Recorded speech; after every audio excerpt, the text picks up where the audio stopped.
بندے جب اس کے سامنے ہاتھ پھیلا کے دعا مانگتے ہیں، اللہ فرماتا ہے مجھے شرم آتی ہے ان کے اٹھے ہوئے ہاتھ خالی کیسے موڑ دوں۔ جب انہوں نے مجھ سے مانگا ہے میں نے بھی نہ دیا تو کس در پہ جائیں گے؟ تو پھر جب مجھ سے مانگا ہے تو میں کیوں نہیں دوں گا، ان کی جھولیاں کیوں نہیں بھروں گا؟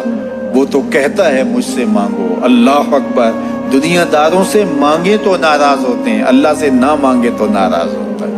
وہ کہتا ہے سوالی بن کے میری چوکھٹ پہ، مجھے اچھا لگتا ہے کہ تم مجھ سے مانگو اور تم جھولیاں پھیلاؤ، اور نہ میں صرف تمہاری ضرورت کو پورا کروں گا بلکہ اپنی جناب سے تمہیں مزید رحمتوں سے بھی نوازوں گا۔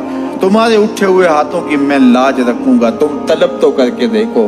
لازمی نہیں ہے کہ تمہیں مانگنے کا بڑا سلیقہ آتا ہو میں پھر دوں گا، شکستہ اور ٹوٹے پھوٹے لفظوں سے مانگو پھر بھی جھولی بھر دوں گا۔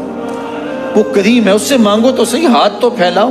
جس زبان میں مانگنا آتا ہے مانگو، عربی میں مانگو، ہندی میں مانگو، سندھی میں مانگو، پنجابی میں مانگو، نظم میں مانگو، نثر میں مانگو، اقبال کے لہجے میں مانگو، رومی کی طرز پہ مانگو، سعدی کے انداز میں مانگو۔ نہیں مانگنا آتا خالی ہاتھ پھیلا دو، وہ بند لبوں کی بولیاں بھی سنتا ہے۔